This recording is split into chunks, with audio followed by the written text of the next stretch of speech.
जम्मू कश्मीर में holistic agriculture तथा allied sector के डेवलपमेंट को लेकर पिछले कई महीनों से एक प्रयास किया जा रहा है। मैं सभी अधिकारियों, साइंटिस्ट, एक्सपर्ट्स और किसान भाइयों का विशेष रूप से धन्यवाद देना चाहूँगा इस पहल के लिए। सेरिकल्चर डेवलपमेंट को लेकर आज का जो ये कार्यक्रम है, मैं समझता हूँ कई मायने में महत्वपूर्ण है।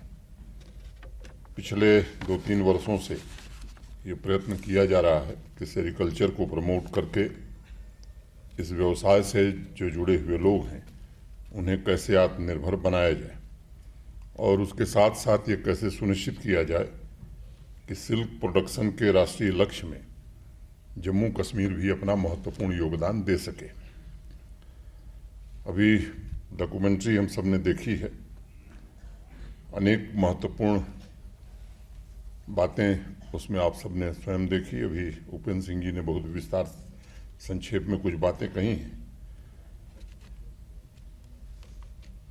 देखिए, मोटे तौर पर सिल्क कोई 5000 साल पुराना इन्वेंटेड मटेरियल है और माजिद साहब का मैं विशेष रूप से आभार व्यक्त करूंगा जो बॉम्बिक्स मोरीवर्म से जुड़े हैं, क्योंकि सिल्क की पूरी कहानी वहीं से शुरू होती है। सिल्क वर्म जिस मजबूत धागे को तैयार करता है वह मात्र प्रोटीन और पानी का मिश्रण है। इसी प्रोटीन और पानी से निर्मित ककून को उधेड़कर या अनवाइंड करके हम ग्लैमरस कपड़े बनाते हैं।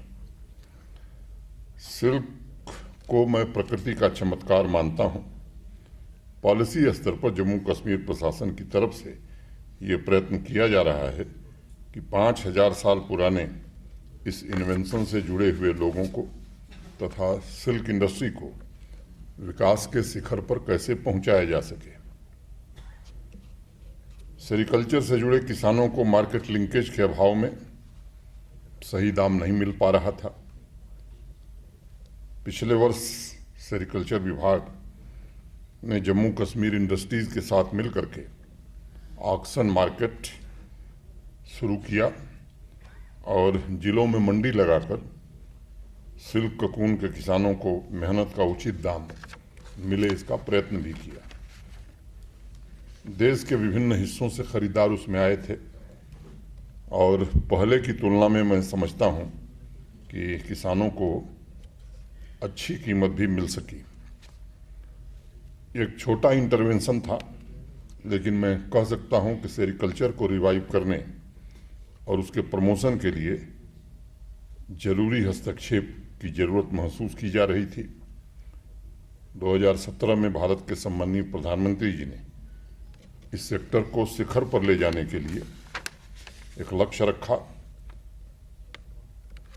वर्तमान और भविष्य की रणनीतियों के लिए मुझे लगता है कि अतीत पर नज़र डालना बड़ा आवश्यक है।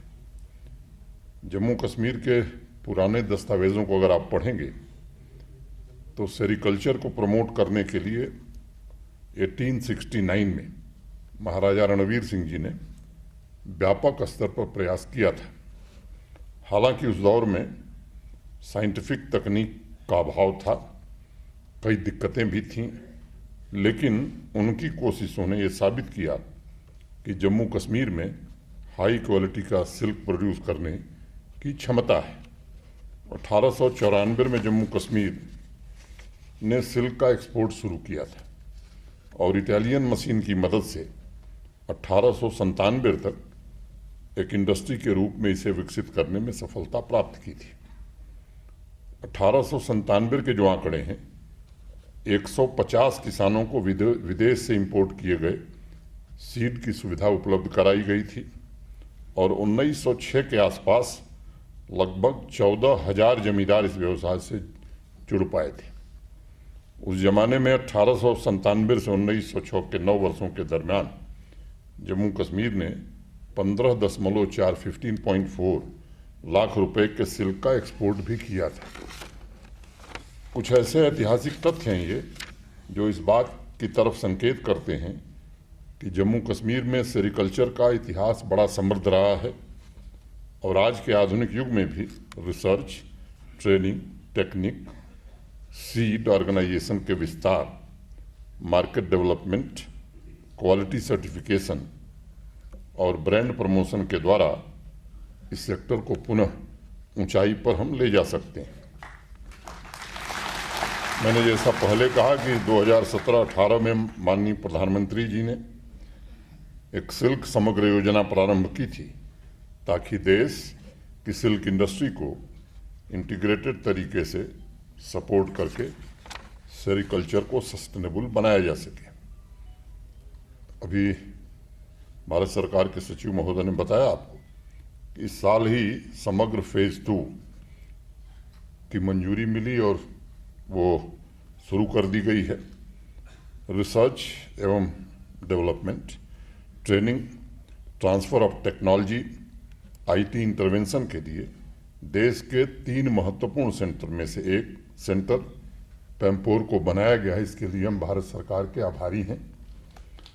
आईटी सेवाओं की अभी शुरुआत हुई है, लेकिन डिस्ट्रिक्ट वाइज आंकड़े अभी तक अपलोड नहीं हुए और इसलिए मेरी अपेक्षा होगी सेल्फ हेल्प ग्रुप हों या सेरी मार्केटिंग सीड सेंटर से संबंधित आंकड़े, चाहे बांदीपुरा का हो, कठुआ का हो, बडगांव का हो, रियासी, इनके जारी कर देने चाहिए।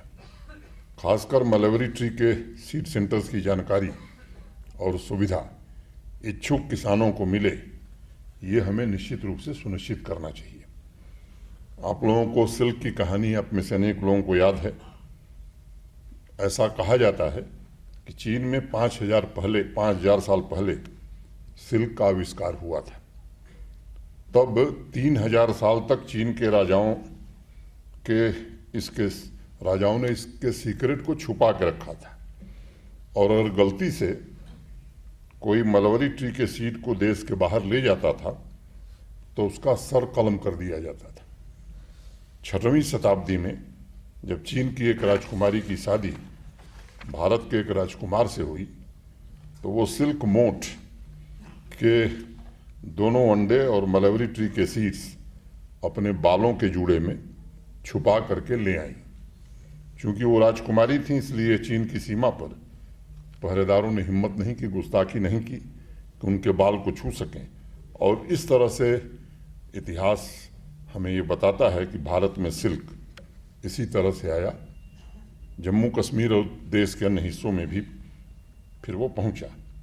ये कहानी कितनी सच है इस पर बहस हो सकती है, लेकिन ये सच है कि सिल्क एक ऐसा सेक्टर है जिससे पुरातन संस्कृति भी जुड़ी हुई है और ये हमारा दायित्व है कि आज के मॉडर्न युग में लोगों को सुविधा और जानकारी बिना किसी बाधा के, बिना किसी अड़चन के पहुंचाई है।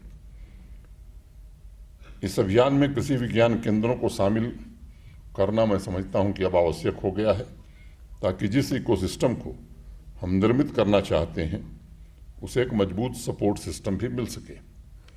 इस विषय पर काफ़ी रिसर्च करने के पश्चात ज़्यादा से ज़्यादा किसानों की आय बढ़ाने के लिए अब आवश्यकता आ गई है कि सेरिकल्चर के फील्ड में भी फार्मर प्रोड्यूसर ऑर्गेनाइजेशन बनाए जाएं। पूरे वैल्यू चेन यानी किसान, रीलर, ट्विस्टर्स, निर्माता और व्यापारियों तक इन इंटरवेंशंस का लाभ कैसे पहुंचे, इसे समेकित तरीके से हमें देखना होगा। जम्मू कश्मीर में वर्तमान में लगभग 27,000 परिवार सेरिकल्चर से जुड़े हैं। मुझे विश्वास है कि सिल्क समग्र योजना से उन्हें निश्चित रूप से एक नई ताकत मिलेगी और मुझे लगता है कि हमारे किसान जितना सुविधा संपन्न एवं सशक्त होंगे, जम्मू कश्मीर भी उतना ही समृद्ध होगा। प्रशासन ने रिवॉल्विंग फंड को 70 लाख रुपए से बढ़ाकर 3.5 करोड़ रुपए कर दिया है। सिल्क समग्र फेज 1 में लगभग 900 सिल्क वर्म रियरर्स को सीधे तौर पर इस योजना का लाभ दिया गया था। लगभग 618 रियरिंग